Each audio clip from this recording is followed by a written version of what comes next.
నమస్కారం. శ్రేష్ఠ సనాతన్ భారత్ యూట్యూబ్ ఛానల్కి స్వాగతం. ఈరోజు మనం భగవద్గీతలో మొదటి అధ్యాయంలోని 45వ శ్లోకం గురించి తెలుసుకుందాం. అహోబత మహత్పాపం కర్తుం వ్యవసితా వయం యద్రాజ్య సుఖలోభేన హంతుం స్వజనముద్యతా.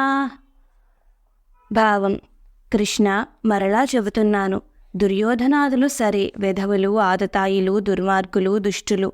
వారి బుద్ధి పనిచేయడం లేదు, అందుకే యుద్ధానికి సన్నద్ధమయ్యారు.